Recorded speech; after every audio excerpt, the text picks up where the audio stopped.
네, 오늘도 신규 확진자는 600명을 넘어 이틀째 700명대에 육박하고 있습니다. 정부가 거리두기 격상 등 각종 대책을 쏟아내고 있지만은 3차 대유행은 갈수록 확산 양상입니다. 단기간에 확진자가 급증하면서 서울과 경기 등 일부 지역에서는 제때 입원하지 못하는 환자도 늘고 있습니다.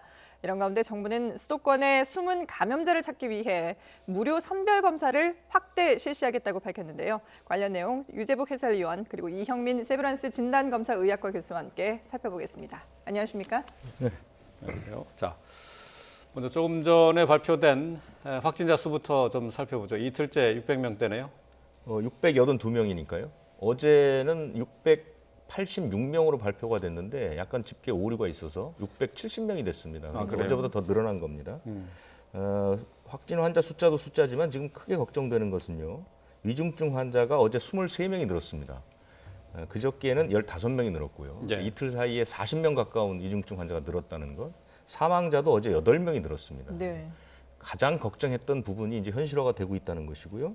지금 그 위중증 확진 환자가 위중증으로 옮겨가는 시점을 열흘 정도로 잡는다면 지금 열흘 전부터 우리나라는 평균 600명 가량의 확진 환자가 나오고 있습니다. 그러니까 앞으로 위중증 환자가 늘어날 가능성은 더 크다 이렇게 볼 수 있는 거고요. 어제는 이제 검사는 2만 한 5천 명 정도가 했으니까 이제 평일 수준으로 돌아왔습니다. 네네. 그래서 양성률 자체도 큰 의미가 있는 것은 아니고요. 어제는 17개 시도에서 모두 환자가 나왔고 수도권 비율은 좀 떨어졌고요. 지방은 곳곳에서 두 자릿수 확진 환자가 나왔습니다. 예, 지방이 이제 두 자릿수 확진자가 곳곳에서 나왔다고 했는데 그 대표적인 곳이 이제 울산 아니겠습니까? 울산은 그 요양병원에서 대규모 집단 감염이 발생했었는데 이번에 지금 또 중학교에서도 대거가 나왔다고요? 그렇습니다. 이 중학교가 이제 울산 남구에 있는 신정중학교라는 곳인데요. 이 울산 남구의 그 옥동이라는 곳이 학교와 학원들이 이제 밀집해 있는 이른바 뭐 학원촌이라고 불릴 수 있는 곳이죠. 근데 이 신정중학교의 학생이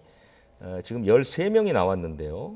이 학원만 6곳입니다. 이 학생들이 다니는 학원만 6곳이고 해서 지금 그 남구에 있는 초등학교 31곳, 중학교 16곳, 고등학교 15곳 전부 등교 중지가 다 됐고요.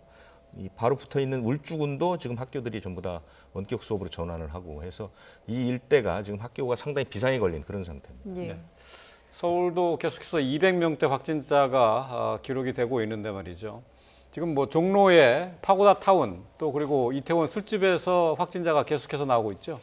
이 파고다 타운이라는 음식점이 사실 이제 예상치 못했던 아주 대규모 집단 감염이 일어나는데 계속해서 조금씩 바뀌고 있는데요. 지금까지 나온 역학조사를 보면 이 음식점은 그 무대가 있는 음식점입니다. 네. 식당에서 식사를 하면서 이렇게 이제 공연을 볼 수 있는 그래서 그쪽에 이제 가수들도 많이 오고 네. 그런다고 하는데 첫 번째 집회 환자 그러니까 집회 환자가 지난달 28일에 그 예술 단원이 첫 번째 집회 환자로 이제 지금 지목이 됐죠. 네. 그래서 이 예술 단원들이 이제 공연을 하게 되면 식당에 오신 그 어르신들하고 이렇게 자주 어울리기도 하고 같이 노래 연습장도 다니기도 하고 뭐 노래 교실도 다니기도 하고 이런 교류들이 굉장히 활발하면서 식당에 오신 어르신들로 감염이 되고 이 어르신들의 가족으로 전파가 되고 그다음에 주변에 이제 그 한 6곳 정도, 5곳 정도로 이제 전파가 퍼졌는데 노래 교실이 3곳, 또 라이브 카페라고 해서 이렇게 무대가 있는 비슷한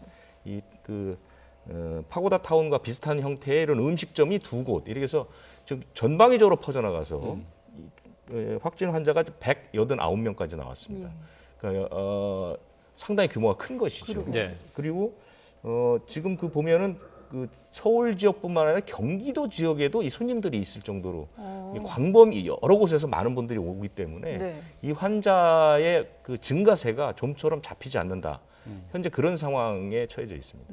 이태원도 살펴볼까요? 이태원은 그 말씀드린 것처럼 거기는 이제 확진 환자가 19명까지 늘었는데요. 네. 홀덤 펍이라고 해서 홀덤이라는 게 이제 카드 놀이의 한 종류인데요. 그러니까 문제는 이런 곳들이 일반 음식점으로 이제 분류가 돼 있다는 거죠. 단속 자체가 안 되는 것이죠. 그러다 보니까 이제 사람들이 모여서 같이 술도 마시고 뭐 이렇게 카드 놀이도 하면서 퍼지는 건데요.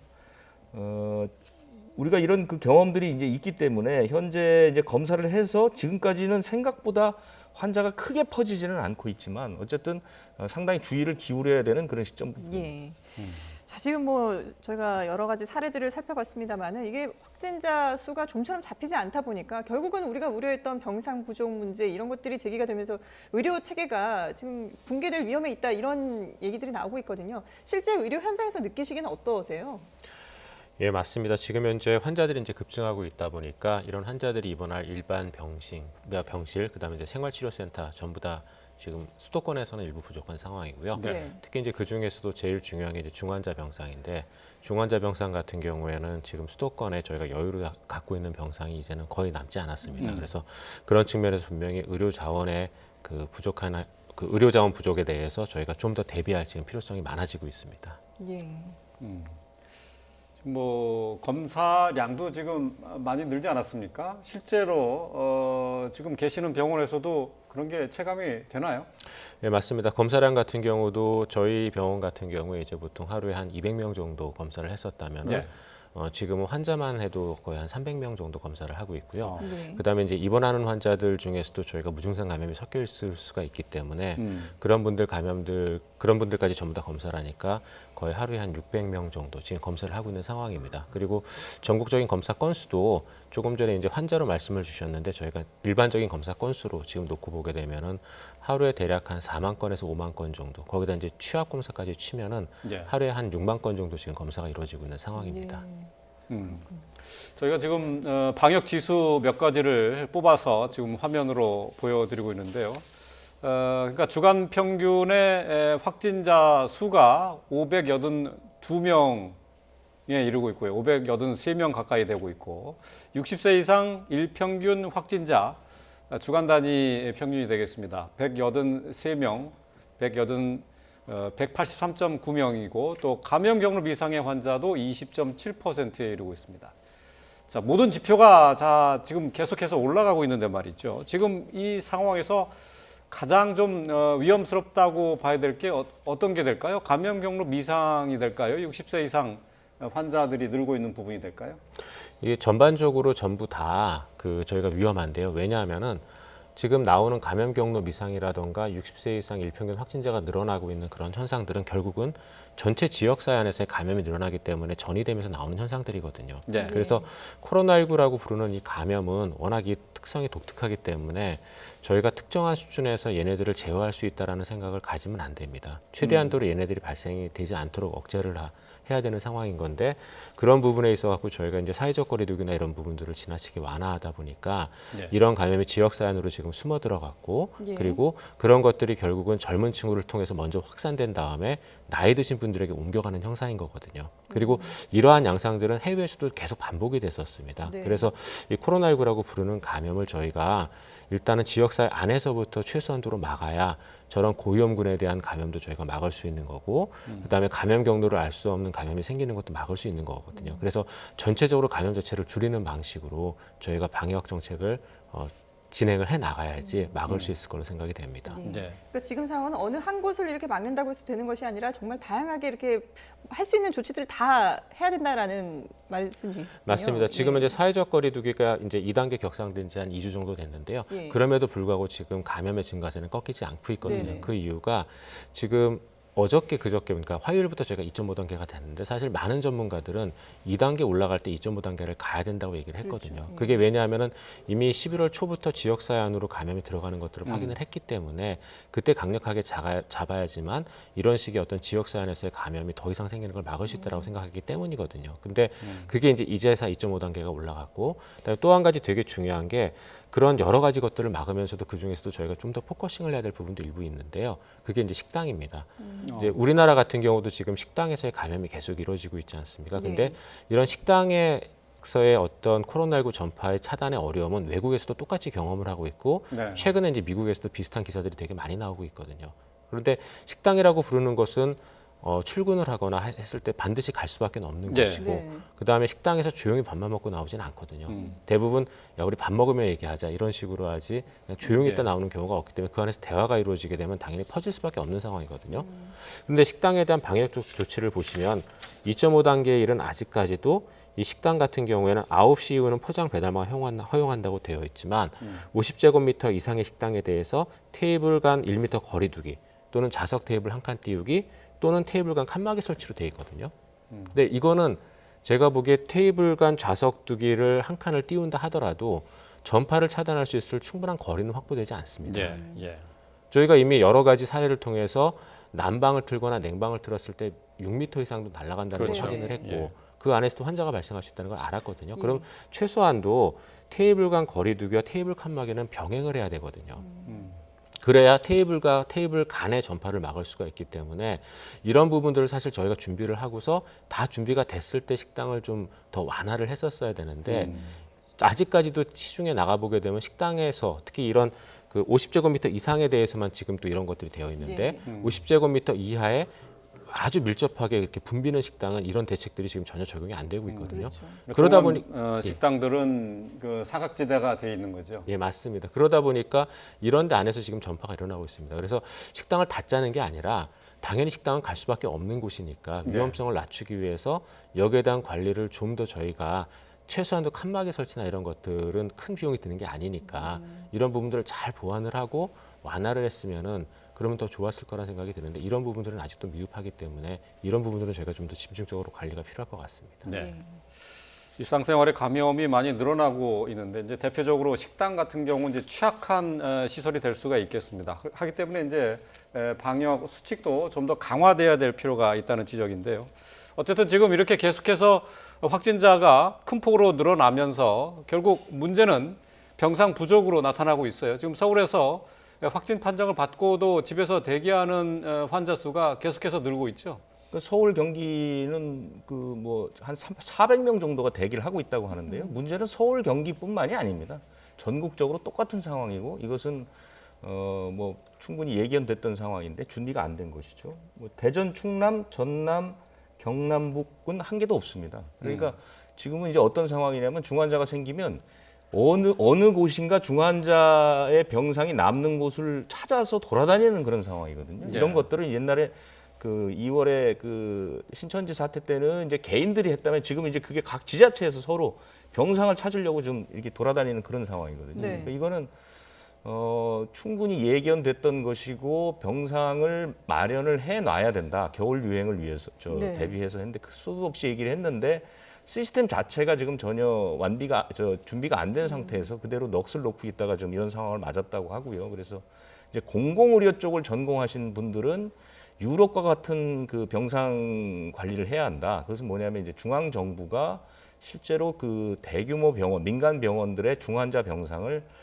강제권을 좀 행사해야 되지 않겠느냐. 네. 이런 얘기들이 나오고 있고요. 실제로 보면 우리나라의 코로나19 환자의 80%는 그 공공병원에서만 치료를 받고 있습니다. 공공병원. 근데 그 공공병원의 비율이 전체 병원의 10%밖에 안 되는 것이죠. 그러니까 전체 환자의 80%가 병원 병상의 10%에만 몰리고 있는 상황. 그러니까 민간 병원에서는 사실 항상 방역 당국이 얘기하는 게 중환자 병실을 협조하고 있다 이렇게 얘기를 하거든요. 예. 그러니까 좀 남는 것을 좀 달라고 협조 요청을 하면 민간 병원에서는 또 이런 물론 민간 병원도 일반 환자들도 받아야 되기 때문에요. 그래서 지금 이게 원활하게 확보가 안 된 측면이 강하거든요. 그래서 유럽과 같은 방식으로 중앙정부가 이것을 약간 강제권을 동원해서 좀 확보할 필요가 있지 않느냐. 급할 때는 좀 그런 식으로 가야 되지 않겠냐는 얘기가 벌써 나오고 있고요. 예. 지금 조금 전에 처음 머리에 말씀드렸지만 중환자 크게 늘어나고 있는 그런 상황입니다. 병실은 뭐 이미 위기에 들어선 게 아니라 지금 거의 위기 한가운데 있는 것이죠. 네. 빨리 어떤 대책들을 마련하지 않으면 정말 이번 주 다음 주쯤 되면 어떤 결과가 올지 참 두렵습니다. 예. 지금 뭐 병상 부족 문제는 사실 저희가 출연하는 동안에도 그동안에 계속 지적을 해왔던 부분인데 이게 개선이 되지 않다 보니까 저희가 앞서서 이제 뭐 현장에 나가 있는 취재 기자를 연결해서도 알아봤습니다만은 서울의료원의 컨테이너로 이렇게 야외에 임시로 병상을 마련을 했거든요. 근데 여기서 제대로 치료가 될 수 있을 것이냐 이런 의구심도 좀 드는데요. 실제 의료진의 입장에서는 어떤 부분이 제일 부족했다고 보세요? 일단 병상 조금 전에 말씀드렸던 이제 그런 여러 가지 지적들도 굉장히 저는 타당하고 그다음에 꼭 필요한 지적이었다고 생각이 되고요. 근데 이제 이런 일반 병상도 중요하지만 사실은 중환자실 쪽에 대한 지원도 지금 굉장히 필요한 상황이거든요. 근데 이게 코로나19 관리가 되게 어려운 게 코로나19 환자 같은 경우는 중환자에 대한 치료와 감염 관리에 대한 것들이 병행돼야 되다 보니까 네. 환자 한 명을 치료하는데 간호사가 보통 10명에서 12명이 필요합니다. 그렇기 때문에 저희 병원 같은 경우도 지금 코로나19 중증 병상을 운영을 하고 있는데 5명을 지금 저희가 치료하기 위해서 그 안에 들어가 있는 의료 자원이 의사와 간호사 합쳐서 거의 60명에서 70명이 지금 들어가 있거든요. 예. 굉장한 의료 자원이 소모가 예. 됩니다. 예. 근데 여기에 대한 지원과 그다음에 이러한 의료 자원을 키우기 위한 노력들이 사실은 필요했었는데 아직 그런 점들이 많이 부족하거든요. 그러니까 그런 것들이 되어야지만 아마 코로나19에 대한 중증 병상이나 이런 것들도 좀 더 원활하게 저희가 확보할 수 있을 것으로 생각이 됩니다. 그 병상을 늘리는 게 문제가 아니네요. 이게 의료진 자체가 그만큼 확충이 돼야 되는데 이게 지금 상당히 큰 문제가 되겠어요. 맞습니다. 병상 공간보다도요. 의료진이 한 중환자 한 명을 보는데 너무나 많은 의료 자원이 들어가기 때문에 그런 부분들에 대한 육성과 지원이 지금 필요한 상황이거든요. 그게 돼야 아마 중증 병상을 좀 더 효율적으로 저희가 운영하고 늘릴 수 있을 것으로 생각이 됩니다. 네. 컨테이너 병상 아까 조금 전에 제가 현장 화면을 통해서 잠시 봤는데 말이죠. 날도 추워져서 저런 컨테이너 병상에서 과연 치료가 될 수 있을까 좀 걱정이 되거든요. 어떻습니까? 예, 맞습니다. 뭐 어쩔 수 없이 지금 저런 컨테이너 병상까지 운영할 정도까지 왔는데요.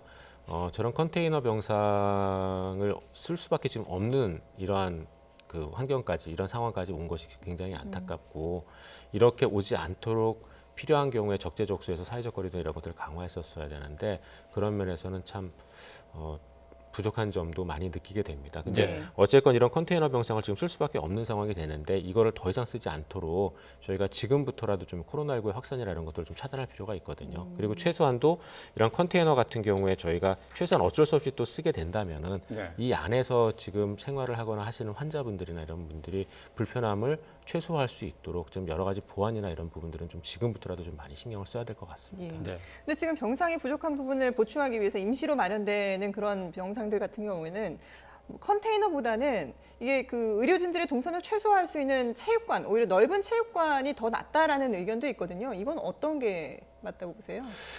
체육관 같은 경우도 역시 저희가 고려를 해볼 수가 있는데요. 근데 체육관 같은 경우에는 진짜 완전 대규모로 환자가 발생했을 때 저희가 좀 더 고려를 해야 될 것 같고 네. 네. 아직까지 그 정도 단계까지는 아니거든요. 다만 거기에 대한 계획은 일부 좀 저희가 갖고는 있어야 될 것 같습니다. 네.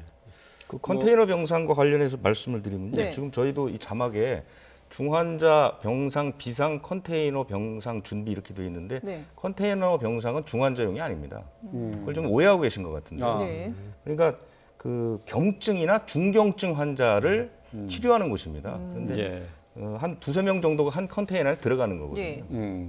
그렇기 때문에 중환자가 들어갈 수 있는 에크모라든가 이런 시설은 전혀 될 수가 없는 것이거든요. 그래서 오해하지 않으셨으면 좋겠고 그런 측면에서 한 가지 이해가 안 되는 것은 지금 우리가 중증도가 낮은 감염병 전담병원 병상은 전국적으로 35% 정도가 남아 있습니다. 네. 그러니까 1,700개 병상이 남아 있는 상태거든요. 그래요? 그런 상황에서 왜 컨테이너 병상을 또 짓고 그러게요. 이것이 예. 마치 무슨 중환자를 수용하는 것처럼 이렇게 예. 인식되어지고 있는 것은 제가 좀 사실 좀 이해가 안 됩니다.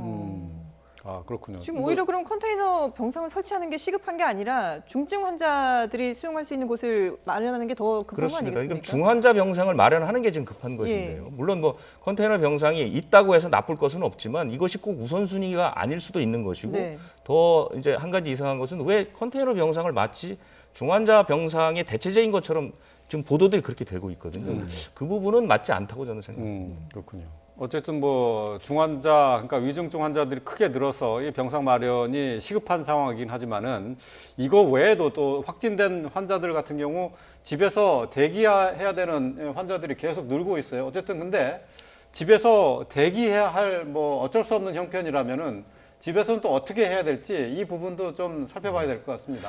예, 집에서 대기하는 경우는 저희가 크게 두 가지를 신경을 써야 되는데요. 첫 번째는 이제 환자 본인이 중증으로 가지 않도록 저희가 충분히 관찰을 하거나 또는 본인 증상을 잘 이렇게 확인을 해야 되거든요. 네네. 근데 그런 것들 중에서 사실 제일 저희가 도움이 많이 되는 거는 이게 코로나19의 여러 가지 이제 질병 코스들 중에서 보면은 본인은 느끼지 못하지만 폐렴이 진행이 되면서 산소 포화도가 급격하게 떨어지는 경우가 있거든요. 네. 이런 경우는 병원에 가더라도 갑자기 중환자실 들어가다 사망하실 가능성이 높기 때문에 그런 것들을 예방하기 위해서는 저희가 산소 포화도나 이런 것들을 집에서라도 측정할 수 있으면 좋습니다. 근데 이런 산소 포화도를 측정할 수 있는 장비는 여러 종류가 이미 시중에 나와 있고 손쉽게 구할 수가 있거든요. 예. 근데 이제 장비들마다 정확도가 다르기 때문에 그중에 신뢰할 수 있는 장비를 좀 찾아야 되는데요. 저희가 집에서 대기하는 분들의 경우에 있어서는 그런 산소 포화도를 볼 수 있는 좀 믿을 만한 저가의 장비 같은 것들을 빨리 좀 보급하는 게 일단 필요할 것 같고요. 아, 예. 그다음에 두 번째는 본인의 증상을 좀 잘 살피셔서 이 코로나19가 진행돼서 폐렴이 가게 되면 보통 나오는 증상이 숨쉬기가 되게 힘들어지거나 가슴이 아프거나 아니면 입술이 파래지거나 갑자기 막 두근두근거리거나 이런 증상들이 나타나거든요. 예. 그래서 그런 증상이 있을 때는 바로 응급 치료가 필요한 상황일 수도 있습니다. 그래서 네. 그런 경우에 1339나 이런 데를 동원을 해서 아니면 해당 보건소나 이런 데 빨리 연락을 해가지고 진료를 받으셔야 되고요. 그다음에 세 번째는 이제 아무래도 확진자가 되게 계시는 거니까 집안의 다른 분들이나 지역사회에 감염을 전파하지 않도록 저희가 알고 있는 그런 여러 가지 방역 수칙들을 좀 철저하게 지키실 필요가 있습니다. 그래서 이런 부분들에 대한 주의가 필요할 것 같습니다. 아, 예. 그렇군요. 지금 뭐 방역 당국에서는 일단 수도권을 중심으로 유행의 확산이 계속되고 있다고 하면서 모든 사회 활동을 자제하고 불필요한 외출을 삼가달라고 당부했습니다. 방역 당국의 얘기 들어보겠습니다. 이번 3차 유행의 중심 지역인 수도권에서 코로나19 유행의 확산폭이 더욱 커지는 양상을 보이고 있습니다. 그간의 거리두기 효과가 제한적으로 나타나는 것은 그만큼 수도권 내에 무증상 감염, 잠복 감염이 넓게 자리하고 있음을 의미하는 것으로 보고 있습니다. 수도권에서의 감염 위험도가 상당히 높아진 만큼 수도권 주민들께서는 모든 사회 활동은 자제하시고 불필요한 외출은 삼가해 주시기 바랍니다. 가급적이면 모든 사회 활동을 자제를 하고 또 그러면서 지역 사회에 있는 무증상 감염, 잠복 감염을 찾아내는 것이 중요하다라고 해서 선제 검사를 일단 많이 실시하겠다라는 입장 아니겠습니까? 그렇습니다. 이 그래픽이 아마 준비가 된 모양인데요. 검사 방식에 관한 그래픽을 우선 설명을 좀 드리고요. 말씀을 드리겠습니다. 네. 가장 이제 검사를 늘리는 원칙은 원하는 사람이면 누구나 네. 익명 검사를 보장하겠다는 것이죠. 예. 그래서 3주 동안 검사를 좀 전체적으로 크게 해보자는 것이고요. 이제 세 가지의 검사가 있죠. 기존에 이제 PCR 검사라는 게 조금 어렵긴 하지만은 그 비인두 도말 유전자 증폭 검사라고 해서 우리가 이제 항상 했던 그 PCR 검사고요. 또 하나는 타액 검사라고 해서 이제 침을 뱉어서 검사하는 거고, 신속 항원 검사는 이제 코에 넣어서 하는데, 이 세 가지 검사 중에서 자기가 받고 싶은 것을 받을 수 있다는 것이고요. 그 다음에 이제 어느 선별 진료소는 어느 곳을 가든 본인이 휴대전화 번호만 제공하면 받을 수 있다는 것입니다. 예. 그렇게 해서 이제 3주 동안 검사를 늘리겠다는데, 이 부분에 대해서도 제가 납득이 되지 않는 것은 이 세 가지 검사가 어떻게 선택사항이 됐는지는 이해할 수가 없습니다. 왜냐하면 적어도 타액 검사와 신속 항원 검사가 기존에 있는 PCR 검사의 대체제 역할을 할 수가 없습니다. 정확도가 떨어지기 때문에. 네네. 그러니까 검사의 편의성은 있고, 그래서 불과 어제만 해도 이 두 가지 검사는 특정 지역에서 선제 검사용으로 쓰겠다. 그러니까 일단 증상이 어느 정도인지를 파악하고 거기서 양성이 나온 사람들은 PCR 검사를 통해서 정확하게 검사하겠다라고 발표를 했는데, 갑자기 이제 오늘 나온 얘기는 이 세 가지 중에 본인이 받고 싶은 것을 골라서 받을 수 있다 이렇게 얘기를 해서 이게 네. 도대체 무슨 의미인지가 방역당에서 아직 충분한 설명이 없거든요. 그래서 이런 부분들이 과연 제대로 될 것인가. 예. 검사 숫자만 늘리고 그런다고 해서 그러면 앞으로 확진 환자를 집계할 때 있어서 타액이나 신속항원 검사에서 1차 양성이 나온 사람들을 확진 환자로 취급을 할 것인지, 이런 부분에 대한 명확한 설명이 아직까지 나오지 않고 있거든요. 그래서 이런 부분들은 아직까지 납득이 좀 안 되는 그런 편입니다. 우리 이 교수님께서 이 부분에 대해서는 좀 하신 말씀이 많으실 것 같은데요. 예, 이제 이 세 가지 검사를 지금 쓰겠다고 나왔는데요. 근데 이 세 가지 검사는 이제 각자 장단점이 있습니다. 장단점이 있는데 문제는 장점이 단점을 극복할 수 있느냐라는 측면인데, 네. 그렇게 봤을 때 특히 이제 신속항원 검사 같은 경우에는 굉장히 단점이 좀 너무 심합니다. 너무 심한 이유 중에 하나가, 이 방법 같은 경우에는 이제 저희가 여러 해외 논문에서도 많이 평가가 됐고 한데, 지금 정부 쪽에서는 이 신속항원 검사 민감도가 90% 이상이다라고 얘기를 하는데, 그 90%라는 얘기는 코로나19에 감염이 돼서 증상을 보인 지 5일 이내, 즉 네. 코로나19 바이러스가 많이 배출되는 시기에 유증상자를 대상으로 하면 90% 정도 나옵니다. 초기 환자들이죠. 네, 맞습니다. 초기 환자들에 대한 그 정도가 나오는데, 근데 모든 환자가 그 시기에 오는 건 아니거든요. 그렇죠. 우리나라 같은 경우에도 이제 보면은 증상이 좀 지나서 오는 경우들도 있고 하기 때문에 유증상자를 대상으로 이 검사를 쓰더라도 우리나라에서의 아마 이 신속항원 검사의 민감도는 대략 한 50에서 60% 정도일 걸로 생각이 되거든요. 그래서 일단은 유증상자를 대상으로도 저희가 거의 한 절반 정도 환자는 놓치는 그런 상황이 될 가능성이 높고요. 또 한 가지 두 번째로 중요한 거는 이 회사 매뉴얼에도 뭐라고 써 있냐면은 본 제품 코로나19 증상이 발현된 이후에 환자 검체로 임상 평가가 실시되었으며 무증상자에 대한 평가는 실시되지 않았습니다라고 써 있습니다. 아, 이 회사 매뉴얼 자체에. 예. 그러니까 무증상자 검사에는 뭐 효과가 있는지 없는지 제대로 찾아내는지 이건 알 수 없다는 얘기예요. 네, 유증상자를 대상으로도 민감도가 그 정도였는데 무증상자에 대한 민감도는 저희가 사실은 그럼 알 수가 없는 상황이거든요. 근데 그 치약 회사의 매뉴얼에도 지금 이렇게 써 있는데 네. 이거를 이렇게 대규모로 쓰게 되면은 분명히 저희가 놓치는 사람도 생길 거고 또 한 가지 문제는 이런 검사를 저희가 특정 환자를 대상으로 해서 딱 정확한 타겟팅을 해서 쓰지 않고 대규모로 쓰게 되면은 위양성자가 엄청나게 많이 발생합니다. 네. 10,000명 정도 검사하면은 아마도 이 신속항원 검사는 대략 한 최소 300에서 500명의 위양성자가 생길 걸로 보이거든요. 그러면 그 사람들에 대한 혼란, 이 사람들은 어쨌건 신속항원 검사 양성이니까 양성자에 준해서 처치를 하고 다시 또 PCR 같은 거 통해서 확인해야 되거든요. 예.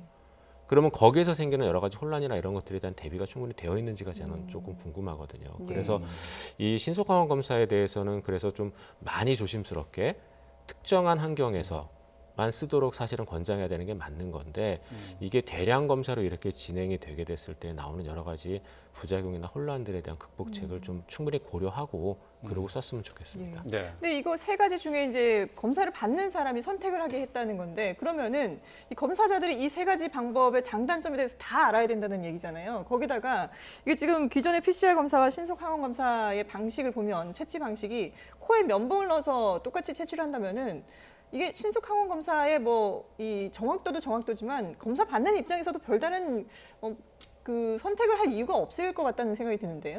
맞습니다. 이게 일단 의사들도 지금 이 검사의 특성에 대해서 잘 파악을 못해서 여러 혼란이 있는데 예. 일반 시민들이 이 검사 중에 적절한 검사를 선택하기는 사실은 전 쉽지 않다고 그렇죠. 생각을 하거든요. 그래서 이러한 검사의 선택에 대해서는 분명히 전문가가 사실은 선택을 하는 게 맞다고 보고요. 제품 매뉴얼에도 전문가용이므로 개인 또는 비전문가는 사용하지 말라고 돼 있거든요. 아, 그래요? 예. 근데 이런 선택권을 일반 시민에게 준다라는 건 제가 보기에는 조금 좀 적절하지 않다라는 생각이 듭니다. 네. 뭐 이영명 교수는 뭐 여태까지 계속 그 신속 항원 검사에 대해서는 좀 부정적인 입장이었는데 말이죠. 어쨌든 지금 출연하는 전문가들마다 조금씩 의견이 달라서 좀 혼란이 좀 계속 이어질 것 같습니다. 어쨌든 뭐 시범적으로 이번 주부터 시행을 한다고 하니까 시행을 해서 좀 장단점을 좀 비교해보고 채택을 할 것인지 여부를 결정해야 될 것 같네요. 네, 지금까지 코로나19 상황과 관련해서 유재복 해설위원 그리고 이형민 세브란스 진단검사 의학과 교수와 함께 얘기 나눠봤습니다. 잘 들었습니다.